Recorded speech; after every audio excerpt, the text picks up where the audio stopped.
नमस्कार, मैं हूं संजय शर्मा। आप देख रहे हैं 4 PM न्यूज नेटवर्क। देश की राजनीति चुनाव के बाद भी गर्म है। सबसे बड़ा मुद्दा स्पीकर के चुनाव को लेकर है कि स्पीकर किसका होगा। क्या आसानी से सारा मामला निबट जाएगा या यहां भी कुछ गहमा गहमी रस्साकशी कुछ राजनीति होगी। उधर जो लोग कह रहे थे कि राहुल गांधी ने अमेठी से ना चुनाव ना लड़के बहुत बड़ी गलती करी है, कांग्रेस की अगली रणनीति से उनके पसीने आ गए हैं। ये तय बात है कि आराम से जीत जाएंगी प्रियंका गांधी और संसद में दोनों भाई बहन एक बड़ी ताकत के साथ लड़ते हुए नजर आएंगे। राजनीति किस मोड़ पर जाएगी, कौन कौन से मुद्दे उठेंगे, क्या प्रधानमंत्री उतनी ताकत में रहेंगे। मैंने सोचा इन सब बातों पर देश के किसी बहुत सीनियर आदमी से बात की जाए। मेरे झेन में श्रवण सर का नाम आया। एक ऐसे पत्रकार जिनको दुनिया बहुत ध्यान से सुनती है, बहुत ध्यान से पढ़ती है। इमरजेंसी के टाइम से लेके जेपी मूवमेंट से लेके अब तक की उनकी पत्रकारिता सराहनीय है, एक मिसाल के तौर पर रखी जाती है। बहुत बड़े बड़े अखबारों के संपादक रहे हैं। सारी बातों के लिए चलते हैं श्रवण सर के पास और उनसे बातचीत करते हैं। श्रवण सर, बहुत बहुत शुक्रिया आपका हमें समय देने के लिए। एक बड़ा सवाल यह है कि स्पीकर पद पर क्या रस्साकशी होगी या आराम से ये मामला निबट जाएगा। मुझे लगता नहीं कि आराम से निपटेगा संजय जी। उसके कई कारण हैं, क्योंकि पिछली बार संसद को प्रधानमंत्री ने केवल स्पीकर के बल पे चलाया था। लोकसभा में ओम बिरला जी प्रधानमंत्री के तौर पर या प्रधानमंत्री के प्रतिनिधि के तौर पर या प्रधानमंत्री की ओर से, और राज्यसभा में हमने देखा कि जो सभापति महोदय थे उनका और उप सभापति महोदय थे उनका जिस तरह का रवैया रहा विपक्ष के प्रति, ओम बिरला जी का भी और राज्यसभा में भी जिस तरह से लोगों का निष्कासन हुआ, राहुल गांधी के साथ व्यवहार हुआ, राहुल गांधी के कहे को एक्सपंज किया गया और विपक्ष को जिस तरह से प्रताड़ित किया गया, वो विपक्ष कभी भूल नहीं सकता। महुआ मोइत्रा के साथ जो हुआ, आप देख रहे हैं, राहुल गांधी का मकान खाली करवाया गया, महुआ मोइत्रा का ऑपरेशन हुआ था, हिस्टेक्टोमी हुई, उसके बाद उनको रेस्ट की जरूरत पड़ती है और उनका मकान खाली करवाया गया था। ये विपक्ष के अंदर एक बहुत जबरदस्त तरह की नाराजगी और गुस्सा है, और ये विपक्ष अब संसद का इंतजार कर रहा है अपना फट पड़ने के लिए, जैसे फूट पड़ेगा, जैसे बहुत एक अंदर भरा हुआ लावा जैसे है ना, फूट पड़ना चाहता है। सरकार बुद्धिमानी से काम कर सकती है अगर वो विपक्ष के प्रति सम्मान दिखाए तो, या विपक्ष को साथ में लेके चलना चाहे तो। 5 साल तक कोई डिप्टी स्पीकर नहीं रहा लोकसभा में, आप कल्पना नहीं कर सकते हैं कि, और अपमानित किया गया कांग्रेस को बार बार पब्लिक सार्वजनिक रूप से कि आपके पास तो विपक्ष का नेता बनने लायक भी लोग नहीं है आपके पास। और प्रधानमंत्री ने अभी एनडीए के संसदीय दल की बैठक में तो हद ही कर दी। उन्होंने कहा कि कांग्रेस को पिछले 3 चुनावों में जितने सांसद चुन के आए हैं उससे ज्यादा तो हमारे एक बार में लोग चुन के आए इस बार भी। हमको लगता नहीं है संजय जी कि ये जो सरकार है, ये ये जो मैंडेट आया है विपक्ष के पक्ष में, विपक्ष के साथ, उसका सम्मान करेगी। और अगर करती है तो बहुत अच्छी बात है। राजनाथ सिंह बात कर रहे हैं विपक्ष के साथ, पिछली बार भी उन्होंने की थी, वही हमेशा इस तरह की बातें करते हैं, क्योंकि अब सरकार के पास कोई है नहीं ना बात करने को।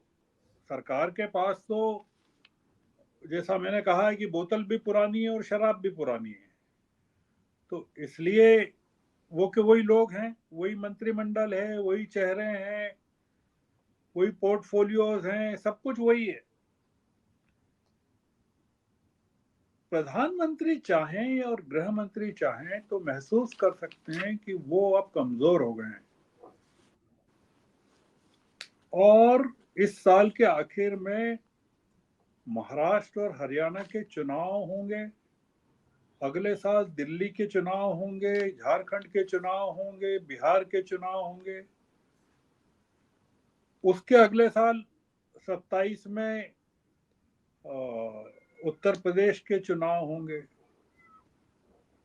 ये सरकार अब लगातार कमजोर होने वाली है, इसकी ताकत बढ़ने वाली नहीं है। तो मुद्दा ये है कुल मिलाकर कि ये प्रधानमंत्री और बीजेपी के लोग अगर दबाव नहीं डालेंगे प्रधानमंत्री पर, तो मैं देखता हूं कि बीजेपी को बहुत बड़ा नुकसान होगा। क्योंकि ये आपने देखा अभी गोरखपुर का नाटक जो हुआ पूरा, ये संकेत है। योगी मिले कि नहीं मिले ये मुद्दा नहीं है। योगी को बात करना हो तो वो तो उस पे वीडियो कॉन्फ्रेंसिंग पे कर सकते हैं, वर्चुअल उस पे कर सकते हैं, फोन पे कर सकते हैं, मोबाइल पे रोज करते ही होंगे। ये मुद्दा वो नहीं है। मुद्दा ये है कि योगी नाराज हैं और संघ भी नाराज है, ये मुद्दा है। तो बीजेपी में नाराज लोगों की तादाद बढ़ती जा रही है और उन लोगों ने बोलना शुरू कर दिया और संघ ने भी बोलना शुरू कर दिया। ये और विपक्ष दोनों और जनता तीनों, तो फिर आप ये बताइए कि सरकार के साथ कौन है? मोदी जी कोई को नहीं है। लगता है मोदी जी को लगता है कि टीडीपी की और नीतीश की जी की अभी इतनी स्थिति नहीं है कि वो बहुत दबाव बना पाए स्पीकर को लेकर। ऐसी बातें बीजेपी के नेता सामने लाते हैं कि टीडीपी भी मैनेज हो जाएगी और नीतीश भी मैनेज हो जाएंगे, तो स्पीकर बीजेपी का हो जाएगा। नहीं नहीं, वो ठीक है, वो ठीक, मैनेज हो जाने दीजिए। संसद कैसे चलेगी? क्या अगर मर्जी का स्पीकर अपॉइंट कर दिया तो संसद चलेगी क्या? और क्या ये पिछली बार जैसी चलाएंगे क्या? ये मामला, ये नहीं चला पाएंगे। सरकार का बिजनेस कैसे चलेगा? और आप देख रहे हैं कि कैसी अंतर्राष्ट्रीय जगत में किस तरह की चर्चाएं, किस तरह की बातचीत सरकार को लेकर हो रही है, अब होने लगी है। तो ये जो हुकूमत है इसका गिरना तय है संजय जी। इसका गिरना एकदम नहीं गिरेगी, ये कमजोर होगी पहले। और इसमें होना ये है कि जैसे जैसे ये विपक्ष के प्रति असहिष्णु होती जाएगी, वैसे वैसे जनता के मन में सरकार के प्रति नाराजगी बढ़ती जाएगी। इसमें मुद्दा ये है। विपक्ष को अभी सरकार बनाने की जल्दी भी नहीं है। देखिए मैं एक चीज और बता रहा हूँ, ये ऊपर से दिखा रही है विपक्ष, पर विपक्ष को जरूरत जल्दी नहीं है। इनको ये पूरी तरह से अभी ये जो आप नीट का मामला है, देखिए कितना बड़ा, 24 लाख बच्चों के भविष्य का मामला, इलेक्ट्रॉनिक बॉन्ड्स का मामला था, ये शेयर घोटाला, शेयर मार्केट में जो एग्जिट पोल के दिन 31 लाख करोड़ रुपए का जो घोटाला हुआ, जिस पर राहुल गांधी ने जेपीसी की मांग की, ज्वाइंट पार्लियामेंट्री कमेटी की जांच की मांग की। ये है क्या कुल मिलाकर? इलेक्ट्रल बॉन्ड्स क्या है, शेयर मार्केट का घोटाला क्या है, ये घोटाला क्या है, और रोज जो चीजें सामने आ रही है वो क्या है? तो इसलिए मुझे ये लगता है, वो ये लगता है कि ये सरकार जैसे कहते हैं ना कि रस्सी जल गई पर अभी उसमें गठाने बाकी हैं और बल बाकी है। ये मोदी जी जो नुकसान कर रहे हैं संजय जी, वो भारतीय जनता पार्टी का कर रहे हैं। संघ एक की जो सबसे बड़ी चिंता यही है कि पार्टी कमजोर हो रही है और पार्टी के कारण संघ कमजोर हो रहा है। उनको, संघ को मोदी जी की चिंता नहीं है, पेशेवर बिल्कुल सर, नहीं। उनको मोदी जी के व्यक्तित्व से, उनके काम से लगता तो नहीं है वो प्रेशर में। अब देखिए मनोहर खट्टर जैसे इंसान को, जिसने हरियाणा डुबो दिया पूरा बीजेपी के लिए, उसको इतने अहम मंत्रालय, ऊर्जा नगर विकास दोनों इतने इंपॉर्टेंट मंत्रालय हैं, ये मंत्रालय मिलना क्या साबित नहीं करता कि भाई हमें किसी की चिंता ही नहीं है, हमारे जो मन में आएगा, जिसको मन में आएगा उसको मंत्री बनाएंगे, तुम कौन होते हो कहने वाले? बीजेपी के अंदर नहीं वो नहीं, बिल्कुल ठीक कह रहे हो आप, एकदम ठीक कह रहे हो। मैं आपसे दूसरा सवाल पूछता हूँ, भारतीय जनता पार्टी के पास लोग ही नहीं है कि किसको मंत्री बनाए।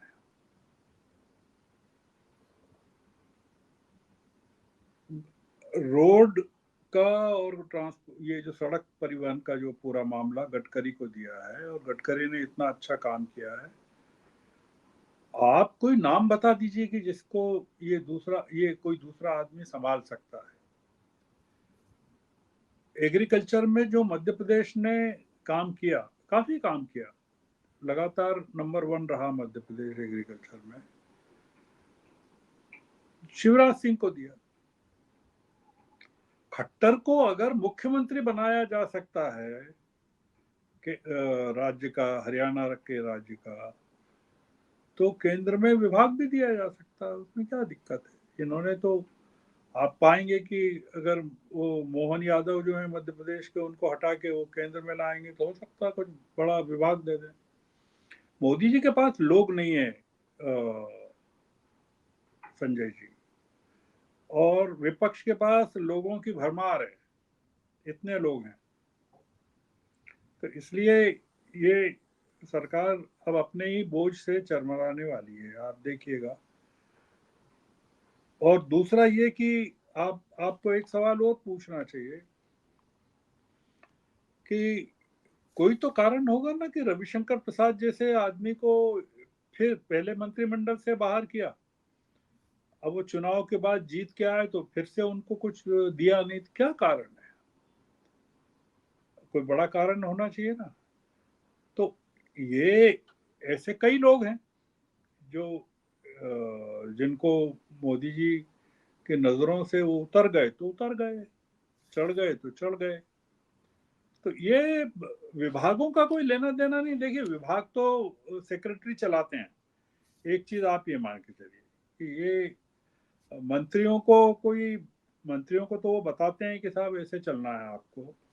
मंत्री तो बस में बैठे रहते हैं, वो ड्राइवर चलाता है, उनको कोई पता नहीं होता है। तो इसलिए ये कोई इम्पोर्टेंस चीज रही नहीं कि इनको ये विभाग क्यों, उनको एक थोड़ा सा ये रहता है, जैसे एविएशन से उनको हटा दिया ज्योतिरादित्य को, दूसरे विभाग में डाल दिया।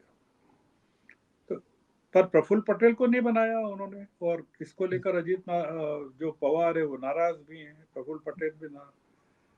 पर प्रफुल्ल पटेल के जो पुराने उन पर आरोप रहे एविएशन में जब वो थे, और उन्होंने जो किया उसको लेकर जो उन उन पर छीटाकशी हुई है, उन पर जो हुआ है, तो वो उनका रिकॉर्ड वैसा भी है। और हाल में जो उनको लेकर जो छूट दी गई, उस वो उसके कारण भी बहुत बदनामी हो सकती थी। देखिए, मैं एक चीज मानता हूँ, ये विभागों का मामला नहीं है। अब मामला ये है कि ये सरकार कब तक है, और ये जो जोड़ी आई है लोकसभा में, प्रियंका की और राहुल की और अखिलेश की, और ये जो महुआ मोइत्रा आई हैं, और ये पूरी की पूरी ब्रिगेड जो आई है, और राज्यसभा में सोनिया गांधी और खड़गे जी हैं, और तमाम लोग हैं, ये पूरा बैलेंस बदल गया है, पूरा का पूरा। अब ये सरकार जो है संसद को चलने नहीं देगी, मेरा ऐसा मानना है। संसद सरकार की रुचि अब संसद में नहीं रहेगी। वो कितने दिन चलाएगी, बहस को होने देगी, मामले उठने देगी, प्रधानमंत्री जवाब देंगे, बोलेंगे मुद्दों पर, मुझे शक है। क्योंकि जो जिस आदमी को कागज देखने की फुर्सत नहीं, देखता ही नहीं है, वो संसद में बैठ के जवाब देगा, मुझे कोई बहुत उम्मीद नहीं है। ये जो लड़ाई है संजय जी, राहुल गांधी को एक बार फिर सड़कों पे ले जाना पड़ेगा। और ये अब अगले 2 साल जो हैं, अगले बिहार के विधानसभा चुनाव तक, मुझे लगता है कि देश की राजनीति के लिए काफी क्रूशियल होने वाले हैं। मुझे ऐसा लगता है, क्योंकि नीतीश कुमार को बिहार में सत्ता से बाहर करना जरूरी है। आप एक चीज समझ लीजिए, इस सरकार को कमजोर करने का जो मंत्र है वो इस बात में है कि या तो नीतीश कुमार पलटी मार के तेजस्वी यादव के साथ फिर चले जाएं बिहार में, और या ये हो कि अगले साल जब चुनाव हो बिहार में नीतीश कुमार सत्ता से बाहर हो जाए। तेलुगु देशम जो है वो अभी चुनकर आया है, बाबू नहीं आएंगे, चंद्रा बाबू इंडिया अलायंस में नहीं आएंगे, इसलिए वो उसके कई कारण हैं, उसमें पवन कल्याण भी कारण है, और वो जो जगन की जो बहन है शर्मिला, वाई शर्मिला, उसका कांग्रेस में होना भी शामिल है, उसने वहां चुनाव लड़ा बाबू के खिलाफ, वो भी शामिल है। और रेवंत रेड्डी किसी समय चंद्रा बाबू के शिष्य रहे हैं, मतलब चंद्रा बाबू के साथ काम किया। तो रेवंत रेड्डी ने बहुत कोशिश की है इस बार बाबू इसमें इनके साथ नहीं जाएं,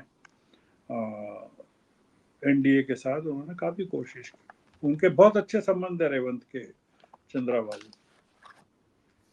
उसके बावजूद वो गए। इसका मतलब ये कि बाबू को अभी पैसे चाहिए काम करने के लिए।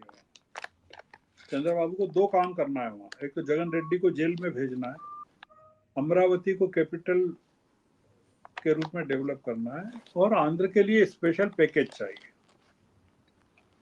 वो नहीं आएंगे। तो इसलिए आपका जो कहना है चंद्रा बाबू का और नीतीश कुमार का, मेरा ऐसा मानना है कि ये जो सरकार है इसको आने वाले अगले बिहार के चुनाव तक कोई खतरा नहीं है, मतलब नंबर्स के हिसाब से, ऐसा मेरा मानना है कि लोग कह रहे हैं कि जब जी। ये ऐसा सोचेंगे भी अलग होने की, तो मोदी जी बड़े आराम से इनकी पार्टी तोड़ देंगे, दोनों की। देखिए पार्टी तो अब कौन सी टूटेगी मैं बताता हूँ, जो लोग कह रहे हैं उनसे पूछना चाहिए कि मोदी जी की पार्टी किन लोगों के समर्थन पर टिकी हुई है, ये पूछना चाहिए। उनके जो पार्टी टिकी हुई है उसमें एक तो चंद्रा बाबू हैं, दूसरे नीतीश कुमार हैं, तीसरे शिंदे हैं अपने महाराष्ट्र वाले, जिनके लोग हैं इनके पास, जो बेसिकली मतलब 28 लोग तो इनके हैं, ये जो हैं चंद्रा बाबू के और नीतीश कुमार के दोनों को मिला के, और 5 6 7 लोग उनके हैं, 35 लोग ये हैं, और बाकी फिर अपना दल के 2 लोग हैं, या चिराग के 5 लोग हैं, और ये छुटपुट एक एक 2 2 लोग हैं। ये महाराष्ट्र के चुनाव के पहले शिंदे साहब ढेर हो जाएंगे, शिंदे का पूरा खेल खत्म हो जाएगा, या चुनाव के बाद हो जाएंगे। चुनाव में, महाराष्ट्र के चुनाव से ये पार्टी जाने वाली है, और अजित पवार भी खत्म हो जाएंगे। तो इसलिए इनके, और टूटेगा कोई नहीं इंडिया अलायंस में। इंडिया अलायंस में टूटने के लिए कौन है? स्टालिन टूट नहीं सकते, तेजस्वी टूट नहीं सकते, कौन टूटेगा मुझे बताइए ना, आप एक आध आदमी बताइए जो टूट सकता है। मुझे जो टूटने वाला आदमी लगता है वो केवल और केवल आम आदमी पार्टी लगती है, जिसके पास 3 सांसद हैं पंजाब से, और उन्होंने ये कहा है कि इंडिया गठबंधन के साथ समझौते को लेकर हम अभी बात करेंगे, केजरीवाल तय करेंगे। तो इसका बेसिक रीजन ये है कि केजरीवाल जेल में है, क्योंकि केजरीवाल जब आएंगे जेल से तब वो तय करेंगे। इस साल हरियाणा में चुनाव है, और उसमें ये चाहते हैं अपने उम्मीदवार खड़े करना पूरे के पूरे, और इस साल हरियाणा में, अगले साल दिल्ली में। तो उसमें भी चाहते हैं ये कि ये कांग्रेस के साथ ये समझौता नहीं करें, क्योंकि ये जो अभी रिजल्ट आए हैं ये काफी निराशाजनक रहे हैं। दिल्ली के भी और हरियाणा में एक सीट थी कुरुक्षेत्र की, वो भी हार गए। गुजरात में 2 कैंडिडेट खड़े किए थे आम आदमी पार्टी ने, वो भी हार गए। इस चुनाव में सबसे बड़ा धक्का संजय जी 2 पार्टियों को लगा है, एक तो बीएसपी को लगा है और एक आम आदमी पार्टी को लगा है, और तीसरा तेलंगाना की चंद्रशेखर की पार्टी बीआरएस को लगा। इनका सफाया हो गया। नरेंद्र मोदी जी एक भी पार्टी का एक भी सांसद को इस बार तोड़ नहीं पाएंगे। झारखंड मुक्ति मोर्चे को नहीं तोड़ पाएंगे, ममता को नहीं तोड़ पाएंगे, स्टालिन को नहीं तोड़ पाएंगे, किसी को नहीं तोड़ पाएंगे। तो इसलिए आप चिंता ही मत करिए, और उद्धव को भी नहीं तोड़ पाएंगे ये, और एनसीपी को भी नहीं तोड़ पाएंगे शरद पवार। और महाराष्ट्र में एनसीपी, शिवसेना और कांग्रेस का जो कॉम्बिनेशन है वो जबरदस्त है। ये जो प्रचार है ना, वो दुष्प्रचार है, दम नहीं है कि ये तोड़ देंगे या ये हो जाए। देखिए, अपन पूरा काम मैथमेटिक्स से बात करें, नंबर्स से, तो इसलिए मुझे कोई जो पिक्चर नजर आता है वो कोई बहुत, इन लोगों के सत्तारूढ़ दल के, अखिलेश ने जो काम किया है ना वो गजब का काम। अखिलेश का नंबर जो कम हुआ है वही एग्जैक्टली इनकी जरूरत थी बहुमत के लिए। 32 जो नंबर है वही मिल जाता तो हो जाता बहुमत। तो अखिलेश ने जो 32 कम किए हैं, तो उसका मतलब ये कि इनके मुंह की 32 ही अखिलेश ने छीन ली पूरी की पूरी। और अब इनको नकली दांत लगाने पड़ रहे हैं तमिल टीडीपी के और जेडीयू के, बस ये है मामला। हाँ, बिल्कुल ठीक कह रहे हैं हम। एक बड़ा सवाल ये भी है कि इस बार हरियाणा में, तत्काल हरियाणा में, महाराष्ट्र में और झारखंड में 3 राज्यों में चुनाव हैं, और तीनों राज्यों में बीजेपी की हालत पतली है। अगर ये तीनों राज्य भी बीजेपी हार जाती है तो मोदी जी का चेहरा पहले की तरह रहा नहीं इस चुनाव के बाद। अब बड़ा सवाल ये है कि हरियाणा में फिर किसके चेहरे पे चुनाव लड़ा जाएगा, महाराष्ट्र में कौन सा चेहरा होगा, झारखंड में कौन सा चेहरा होगा।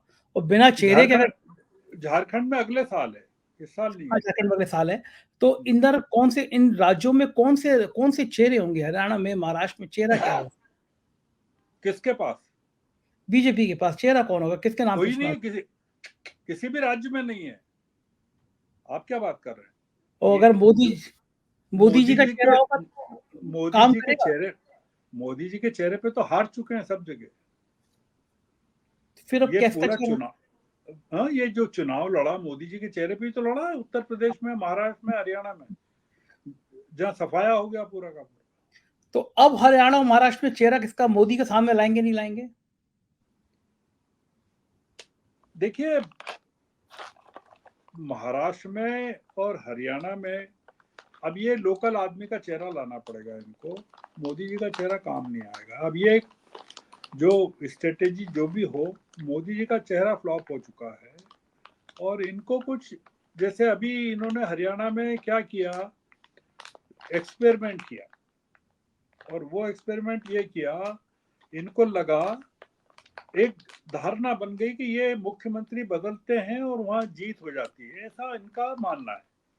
ऐसा इन्होंने जो एक्सपेरिमेंट किए वो कुछ सफल हो गए, उत्तराखंड में जैसे सफल हो गया कि भाई बदला, तीसरा मुख्यमंत्री बदला, सफलता मिली। ये इन्होंने हरियाणा में खट्टर की जगह सैनी साहब को लिया, और उससे छुट्टी पाली दुष्यंत चौटाला से।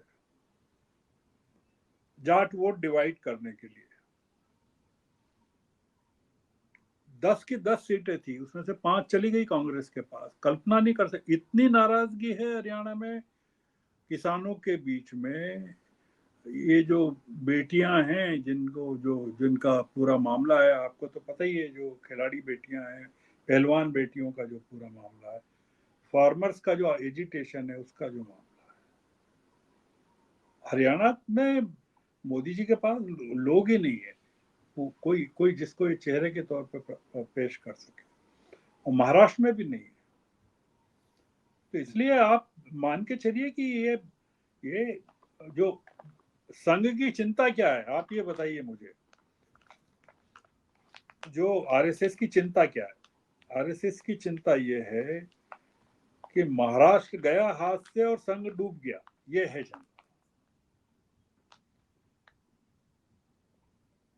5वें चरण के ठीक पहले, एक दिन पहले नड्डा जी ने कह दिया कि हमको संघ की जरूरत नहीं है।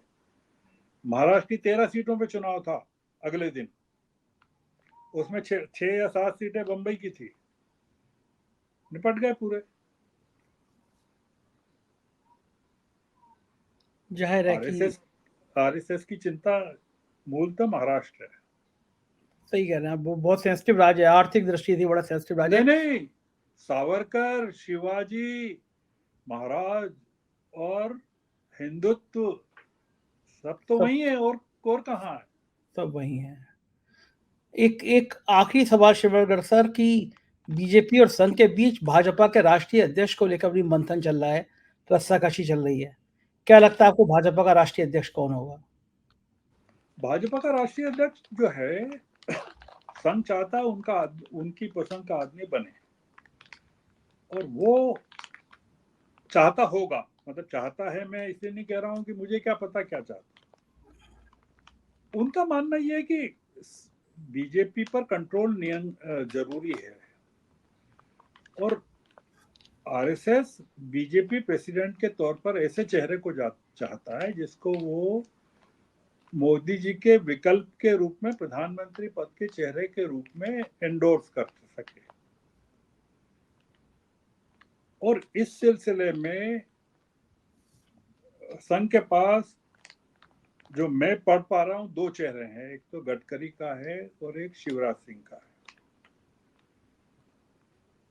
जिस पर संघ सहमत हो सकता है या है।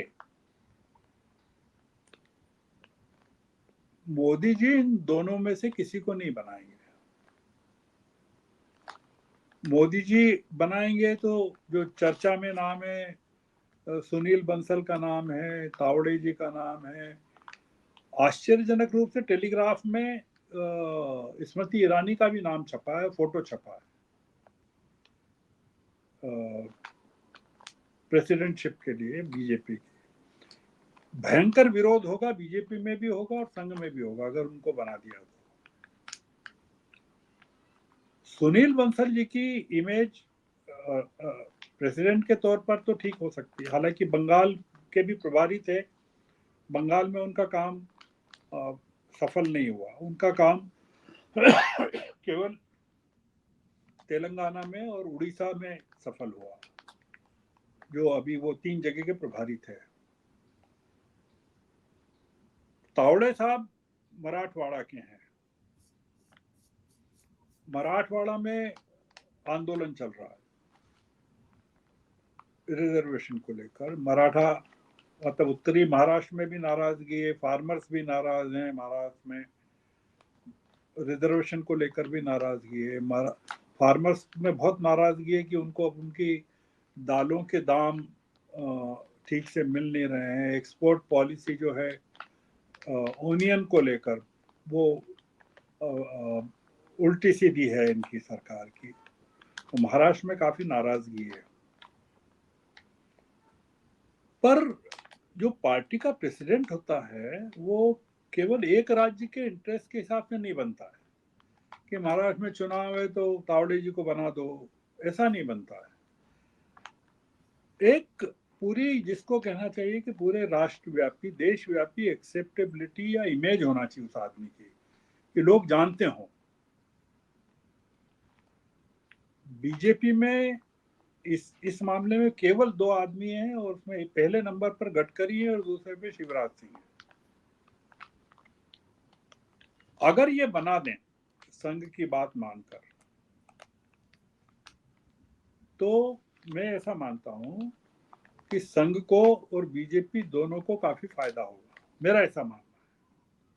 बिल्कुल बिल्कुल और बिल्कुल संघ और बीजेपी के संबंध काफी सुधर सकते हैं। बिल्कुल ठीक कह रहे हैं। एक सेतु चाहिए बीच में बातचीत का, संवाद का। अब देखना ये होगा मोदी जी मानते हैं नहीं मानते। बहुत बहुत शुक्रिया शिववर सर, आपने इतना समय दिया, हमें समझाया राजनीति के बारे में। बहुत बहुत आभार, थैंक यू। ये थे शिवड़कर सर और ये हमको समझा रहे थे कि देश की राजनीति और भारतीय जनता पार्टी की राजनीति में अभी कितने उतार चढ़ाव आने हैं। मुझको यकीन है ये चर्चा आपको पसंद आई होगी। चैनल को ज्वाइन कीजिएगा, सब्सक्राइब कीजिएगा और अपनी राय से हमको जरूर अवगत कराइएगा। शुक्रिया, थैंक यू।